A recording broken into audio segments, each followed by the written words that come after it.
नमस्कार, बहुत स्वागत है आपका हमारे खास कार्यक्रम कैमरा सब देखता है में। आपके साथ मैं हूं सोनाली सिंह।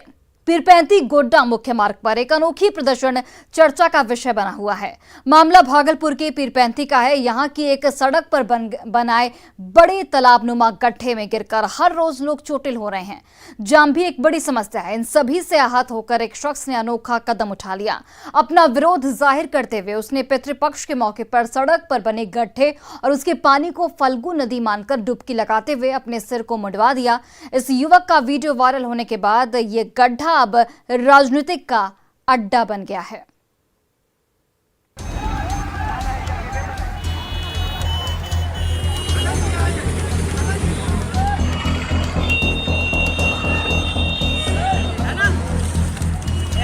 एनएच बनवाने का ये पीरपैंती गोड्डा का मुख्य मार्ग है। NH 133 बिहार झारखंड के सीमावर्ती क्षेत्र बाराहाट के सिद्धो कान्हो चौक पर मौजूद ये तालाबनुमा जानलेवा गड्ढा पितृपक्ष में दुष्कर्म कार्य का विधान स्थल बन गया। बाबूपुर के रहने वाले रणविजय मिश्रा के दादा परमेश्वर मिश्रा का दुष्कर्म कार्य था। पितृपक्ष का वक्त चल रहा है। ऐसे में अपने पितरों को श्रद्धा से स्मरण करने और उनके लिए पिंड दान करने का एक विधान है। रणविजय अपने दादाजी के दुष्कर्म से जुड़े उसी विधान को NH 133 पर दिख रहे इस तालाबनुमा विशाल गड्ढे में निभा रहे हैं। ये बारिश और नाले का पानी है, जहां हर दिन ऐसे स्टंट देखने को मिलते हैं। ये ट्रैक्टर बाइक की तरह नेशनल हाईवे पर व्हीली मार रहा है।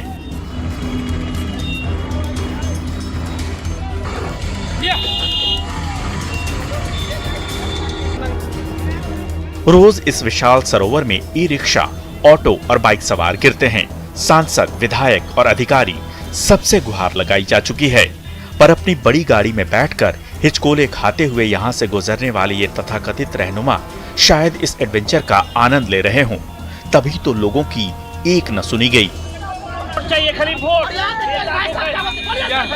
चाहिए नेता लोग को, और कुछ नहीं चाहिए। महीनों से यही स्थिति ज्यों की त्यों बनी हुई है। ऐसे में आजीज आकर रणविजय मिश्रा ने इस तालाबनुमा गड्ढे को फल्गु नदी मानकर उसमें दादाजी का दुष्कर्म कार्य संपादित कर दिया। तस्वीरों में रणविजय के भीतर का आक्रोश भी आप देख सकते हैं। यह आक्रोश अकेले रणविजय का नहीं, बल्कि यहाँ मौजूद तमाम लोगों का है।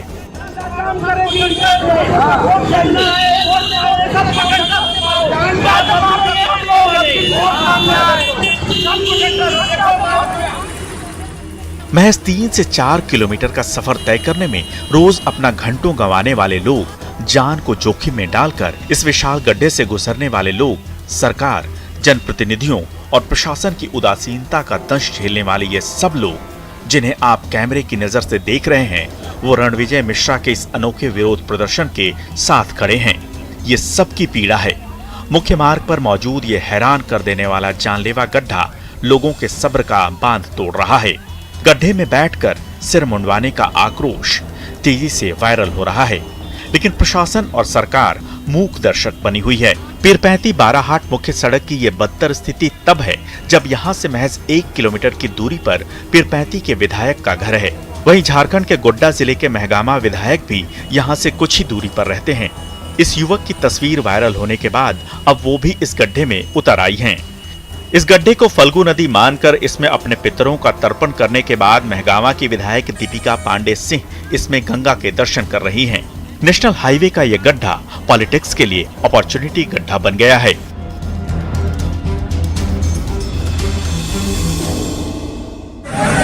राज्य सरकार का इसमें इस सड़क पर कोई योगदान नहीं हो सकता। ये केंद्र सरकार के ही नियम के अनुरूप है।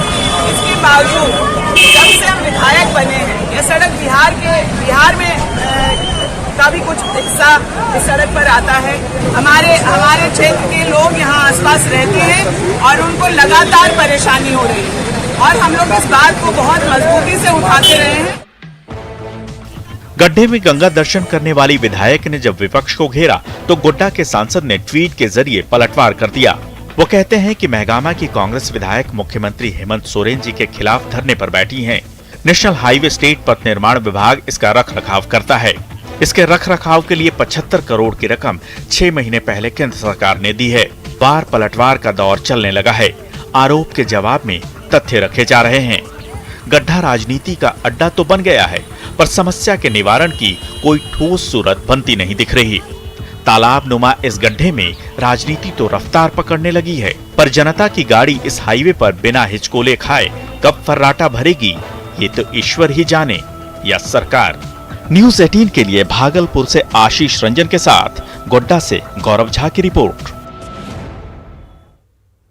और शोले फिल्म की तर्ज पर एक युवक ने हाई टेंशन लाइन के टावर पर चढ़कर खूब ड्रामा किया। ड्रामे की पटकथा तब तैयार हुई जब युवक अपनी पत्नी को लेने उसके मायके पहुंचा था, लेकिन उसके ससुर ने अपनी बेटी को जाने नहीं दिया। पत्नी के बिना ससुराल से बैरंग लौटा ये युवक वहां से निकलने के बाद सीधे 75 फीट ऊंचे एक टावर पर लगभग 70 फीट की ऊंचाई पर चढ़ गया। कैमरे में इस हाई वोल्टेज ड्रामे की हैरान कर देने वाली तस्वीर कैद हुई है, आप भी देखिए। सामने तो बैठा कर हो जाए।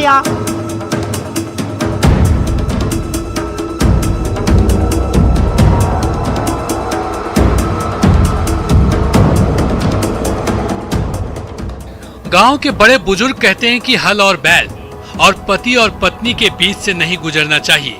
बैल कब लात मार दे ये कोई नहीं जानता, जबकि पति और पत्नी के मामले में भी आपस में लड़ने वाले हस्बैंड और वाइफ कब सारा झगड़ा भूलकर एक हो जाएं ये कहना मुश्किल है।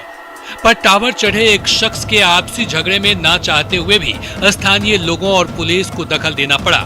हाई टेंशन वायर के टावर पर चढ़ा ये शख्स इस बात से खफा है कि उसके ससुर ने इसे बेरंग लौटा दिया है। वो अपनी पत्नी को घर वापस लाने के लिए उसके मायके गया हुआ था। 120 फीट ऊंचे इस टावर पर 70 फीट की ऊंचाई तक चढ़ जाने वाले इस शख्स का नाम होरीलाल है, जो रायपुर का रहने वाला है। उसकी शादी गनियारी गांव में हुई थी। पिछले दिनों उसकी पत्नी अपने मायके गई थी। होरीलाल अपनी पत्नी को लाने गनियारी यानी अपने ससुराल आया हुआ था। जब ये ससुराल पहुंचा तो सास ससुर ने अपनी बेटी को उसके साथ भेजने से मना कर दिया। होरीलाल ने अपने सास ससुर को मनाने की काफी कोशिश की, मगर वो नहीं माने। काफी मन्नतों के बाद भी ससुर राजी नहीं हुए तो होरीलाल गुस्से में ससुराल के बाहर निकला और खुदकुशी करने का इरादा लेकर लगभग 120 फीट ऊंचे हाई टेंशन टावर पर चढ़ गया। बिना रुके टावर पर चढ़ने वाला ये शख्स जब 70 फीट ऊपर तक चढ़ गया तो अचानक कुछ लोगों की नजर होरीलाल पर पड़ गई। पहले तो वो इस नजारे को देखकर स्तब्ध रह गए, लेकिन स्थिति की गंभीरता को देखते हुए लोगों ने फौरन पुलिस को फोन कर दिया। सामने तो बैठा कर हो जाए। आज थाना प्रभारी को सूचना मिली कि एक व्यक्ति हाई टेंशन वायर वाला जो टावर है उस पर चढ़ गया है और सुसाइड करने की धमकी दे रहा है। उसी पर से थाना प्रभारी भिलाईनगर अपनी टीम के साथ वहां पर पहुंचे। जो चढ़ा हुआ व्यक्ति था, जो उसका नाम होरीलाल पारदी था, ये खरोड़ा रायपुर क्षेत्र का रहने वाला। यहाँ उसकी शादी हुई थी गनियारी में। पत्नी मायके आ गई थी, वापस जाने को तैयार नहीं थी और उसी पर से वो धमकी दे रहा था कि जब तक पत्नी मेरे साथ नहीं जाएगी मैं यहाँ से नहीं लूंगा।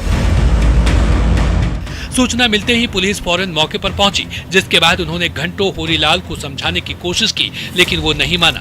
होरीलाल जिद पर अड़ा था कि जब तक उसकी पत्नी को उसके साथ नहीं भेजा जाता वह नीचे नहीं उतरेगा।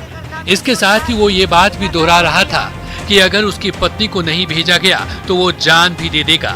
अंत में पुलिस ने होरीलाल के ससुर को बुलवाया, उन्हें समझाया गया। काफी देर बाद ससुर जब अपनी बेटी को उसके ससुराल भेजने के लिए राजी हुए, तब कहीं जाकर उसका दामाद टावर से नीचे उतरा।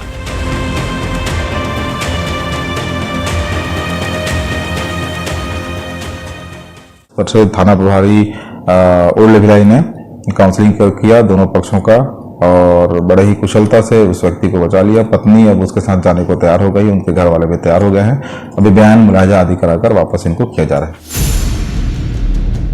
शोले फिल्म का बीरू बनने के बाद फिलहाल पति पत्नी के साथ जाने को राजी हो गए हैं। घंटों की मशक्कत और काउंसलिंग के बाद एक हाई वोल्टेज ड्रामा का अंत हुआ, पर पुलिस की माने तो ड्रामा करने वाला शख्स शराब पीकर अक्सर अपनी पत्नी से झगड़ा करता था। इसी से तंग आकर कुछ समय पहले उसकी पत्नी उसे छोड़कर मायके आ गई थी। सास ससुर भी परेशान थे। ऐसे में जब ये शख्स अपनी पत्नी को लेने पहुंचा तो उसके सास ससुर ने बेटी को ससुराल भेजने से मना कर दिया था, पर अब स्थिति सामान्य है। न्यूज़ 18 के लिए दुर्ग से मिथिलेश ठाकुर की रिपोर्ट। और स्कूल शिक्षा का मंदिर होता है, पर शराब के शातिर धंधेबाजों ने शिक्षा के मंदिर को ही शराब का गोदाम बना डाला। कैमरे की नजर में कैद हुई ये तस्वीर चौंकाने वाली है। विद्यालय को मदिरालय में तब्दील कर देने का ये मामला शराबबंदी को सफल बनाने में जुटी टीम के लिए एक बड़ा सेटबैक है। देखिए।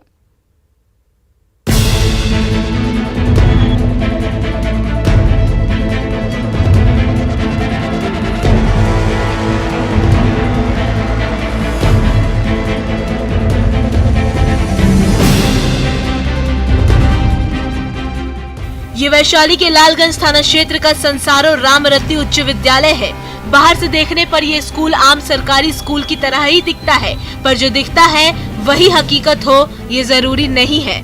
इस स्कूल की हकीकत ये है कि ये शिक्षा का मंदिर नहीं, शराब का गोदाम है।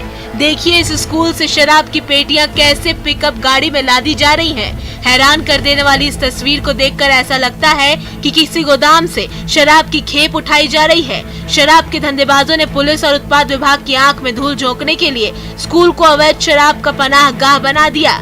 खबर है कि स्कूल का आदेशपाल सुबह जब स्कूल पहुंचा तो उसने देखा कि स्कूल के जिस कमरे को स्टोर रूम की तरह इस्तेमाल किया जाता है उसके दरवाजे पर पुराना ताला तोड़कर नया ताला जड़ा हुआ है। इधर मेरी तरफ देखिए ना, वहाँ देखते हैं कि डबल ताला लगा हुआ है। मेरे पास मोबाइल नहीं था तो हम चल गए हैं सर के पास, कहे कि सर स्कूल का ताला नहीं है, दूसरा ताला दुद्धू का लगा हुआ है। दुद्धू का ताला लगा हुआ था उसमें जी।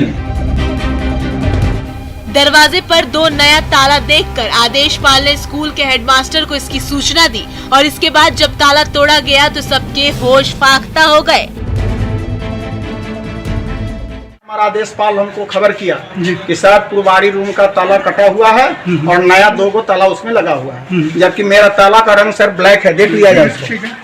तो हम तुरंत आदेशपाल को बोले कि वहाँ खड़ा रहो, मैं आ रहा हूँ। मैं आया, मैं ताला जब दूसरा देखा तो मैं तुरंत जो है सो स्थानीय जो हमारे प्रतिनिधि हैं मैं उनको खबर किया और इसके बाद अपने स्तर से मैं थाना और लोगों को मैं खबर किया और तब से मैं तत्पर हूँ। हेडमास्टर साहब कहते हैं कि जब से शराब की सूचना मिली तब से वो तत्पर हैं, पर ये तत्परता तब कहाँ थी जब धंधेबाज नाक के नीचे 1-2 नहीं बल्कि शराब के 140 कार्टून उनके स्कूल के कमरे में रख गए। कैसे शराब की इतनी बड़ी खेप इस स्कूल में पहुंच गई कि इसका जवाब किसी के पास नहीं है। हाँ, कैमरा सामने दिखा तो हेडमास्टर साहब ने अपनी पीड़ा जरूर बयां कर दी, जिसका इस मामले से तो कोई लेना देना नहीं है, पर सुनने वाला कोई नहीं तो कैमरा ही सही। आदेशपाल सर ये वित्त रहित संस्थान है सर। यहाँ के टीचर को वेतन नहीं मिलता है सर। 7 साल से हमारा अनुदान लंबित है सर। हमारे आदेशपाल शाम को रहते हैं, रात में वो यदा कदा आके सोते हैं, नहीं सोते, जो बात है कोई नहीं रहता है यहाँ। नहीं, रात में नहीं रहता, रात में 8 बजे 9 बजे तक रहता है। इसके बाद घर में चले जब सर वेतन व्यवस्था जो आप सोच सकते हैं सर कि हमारी स्थिति क्या है, हमारे साथ क्या खेल हो रहा है। मिला कुछ नहीं और सारे लोग हम पर जो है सो अंगुली उठाने के लिए तैयार है। हमारा क्या दोष है सर?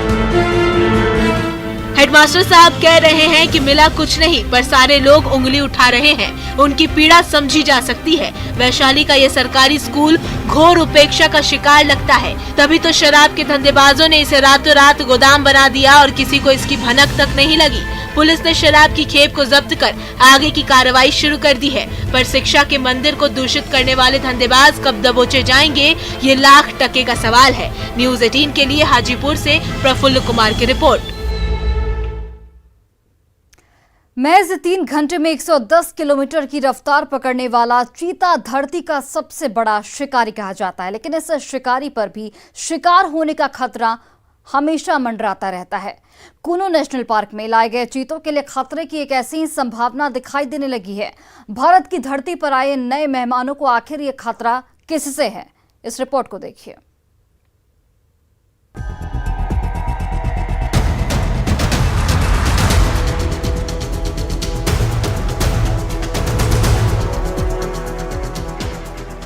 न घात लगाना, न कैमोफ्लेज का सहारा लेना, शिकार करने का चीते का फंडा सबसे अलग है। जी हां, उसे अपनी रफ्तार पर भरोसा है, इसलिए वो छिप कर वार नहीं करता, अपने शिकार को बेतहाशा दौड़ाता है और आखिरकार दबोच लेता है। चीता दुनिया में सबसे तेज दौड़ने वाला जानवर है, लेकिन बात चीते की रफ्तार की क्यों? दरअसल एमपी के कूनो में अफ्रीका से लाए गए चीतों को रणथंभौर के बाघों से खतरा हो सकता है। आशंका जताई जा रही है कि इन चीतों के लिए रणथंभौर के बाघ काल बन सकते हैं। इसका मुख्य कारण रणथंभौर के बाघों का अक्सर कूनो नेशनल पार्क में आना जाना बताया जाता है। बिग कैट्स में बाघ सबसे ताकतवर होते हैं, इसलिए आमना सामना होने पर चीतों का चित होना तय है।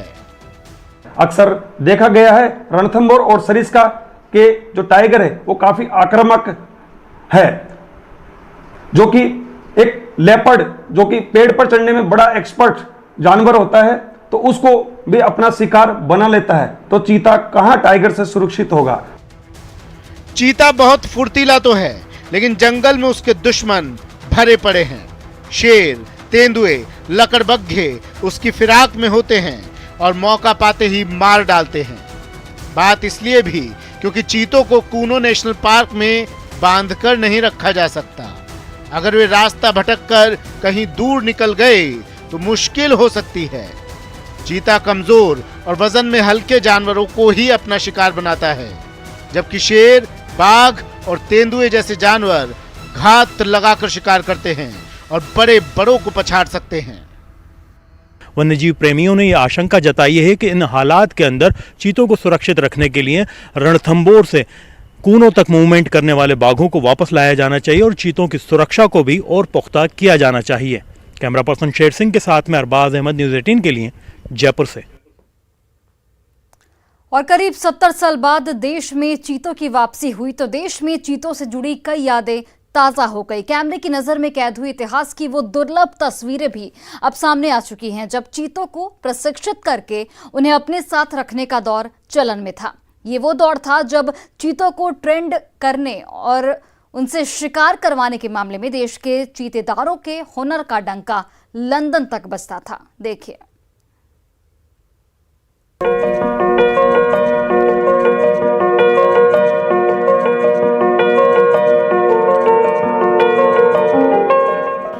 जयपुर में चीतों की मौजूदगी का आखिरी सबूत है 1932 में जारी हुई जेम्स फिट्ज पैट्रिक की एक डॉक्यूमेंट्री। इसमें जयपुर जू में राजघराने के शाही चीतेदार निजामुद्दीन को फिल्माया गया है। न्यूज़ 18 ने जब वीडियो की पड़ताल की तो तार से तार जुड़ते चले गए और हम पहुंचे जयपुर निजाम महल, जहां आज भी निजामुद्दीन के वंशज मौजूद हैं। ये निजाम महल जयपुर की चार दीवारी में रामगंज बाजार से सटे मोहल्ले चीतेवालान में है। इस पूरे मोहल्ले का नाम चीतेवालान इसलिए पड़ा था क्योंकि यहाँ चीते पाले जाते थे। देश में जयपुर एकमात्र ऐसा शहर है जहाँ चीते को पालने वालों का पूरा मोहल्ला मौजूद है। सन 1940 तक यहाँ चीते मौजूद थे, उसके बाद यहाँ के चीते खत्म हो गए। दरअसल जयपुर में चीतों को पालने के लिए जयपुर राजघराने का खास शौक था। अफगानिस्तान मूल के यहाँ के चीतेदार पहले मुगलों के खास चीतेदार हुआ करते थे। औरंगजेब के बाद ये चीतेदार अलवर घराने में पहुंचे और वहां से जयपुर महाराज इन्हें जयपुर लेकर आए थे। जयपुर में चीतेदार निजामुद्दीन के लिए खास तौर पर निजाम महल बनाया गया था। जयपुर में इन चीतों के रहने के लिए निजाम महल में खास इंतजाम किए गए थे। इनके लिए खास अलमारी नुमा ढांचे बनाए जाते थे जिनमें इन्हें सुलाया जाता था। चीतों का मिजाज ठंडा रहे इसलिए उन्हें खास तौर पर गुलकंद और पनीर खिलाया जाता था। बताया था परिवार में जब मैं बहुत छोटा था तो वो बताते थे कि चीता की जो प्रकृति है वो हिंसक प्रकृति है, मतलब अटैक करता है और गर्म मिजाज का है बहुत। लेकिन उसको ठंडा रखने के लिए उसके दिमाग को कि उसको ट्रेन करेंगे तो वो किस तरीके से शांत रहे परिवार के सदस्यों के साथ में, तो ये गुलकंद है और ये पनीर है। इसके साथ में दूसरी और कोई जड़ी बूटियाँ जो कि उन उसके पुराने थे और उनके पास में थे जिस पर उनको महारत थी, तो वो मिलाकर उनको देते थे। जयपुर के इन चीतों को महाराजा का खास दुलार मिलता था। जयपुर महाराज ने चीतों की बेहतर देखभाल के लिए सन 1880 में उनका 100 रुपये महीने का वजीफा तय किया था। जयपुर आने वाले शाही मेहमानों के सामने चीतों के शिकार करने का खास डेमो दिया जाता था। शिकार के डेमो के लिए चीतों को बैलगाड़ी सग्गड़ में सांगानेर ले जाया जाता था। तेज रफ्तार चीते चिंकारा और काले हिरन का शिकार करते थे। जयपुर राजघराने में कई चीते कुछ और जगहों से खरीद कर भी लाए गए थे। आखिरी बार एक जोड़ी चीतों को उस दौर के बंगाल से 640 रुपए में खरीद कर लाया गया था। थोड़ा बहुत ही अपने वालिद साहब से सुना है कि इस कमरे में पाले जाते थे, उस अलमारी में वो सोते थे, आराम करते थे। और जब भी जयपुर महाराज के यहाँ कोई मेहमान आते थे तो उन्हें बुलाया जाता था और उनसे शिकार करवाई जाती थी और उनके खाने पीने का इंतजाम होता था। चीतेदार निजामुद्दीन के पोते जहीरुद्दीन ने बताया कि उनके पिता अजीजुद्दीन ने अपने बचपन तक चीते देखे थे। उसके बाद कानून बदले और चीते लुप्त होते चले गए। मरहूम अजीजुद्दीन ने लंबे वक्त तक फिर से जयपुर में चीते लाने के लिए संघर्ष किया, लेकिन वे अपनी आंखों में चीतों को फिर से देखने का ख्वाब लिए ही इस दुनिया से विदा हो गए। जब देश में चीते की वापसी हुई है 70 साल बाद, इन्होंने देश के प्रधानमंत्री नरेंद्र मोदी जी का बहुत एक तरह से जो शुक्रिया अदा किया है और ये उम्मीद की है कि देश में फिर से चीता फलेगा, बढ़ेगा, उनका कुनबा आगे बढ़ेगा। राजस्थान में भी चीता आएगा और तमाम लोग फिर से चीते की उस बेरोक और एक तरह से बेखौफ रफ्तार को देख सकेंगे, शिकार को देख सकेंगे। कैमरा पर्सन दिलीप चेची के साथ में अरबाज अहमद, न्यूज़ 18 के लिए जयपुर से। और फिलहाल इस बुलेटिन में बस इतना ही। आप देखते रहिए न्यूज़ 18 बिहार झारखंड।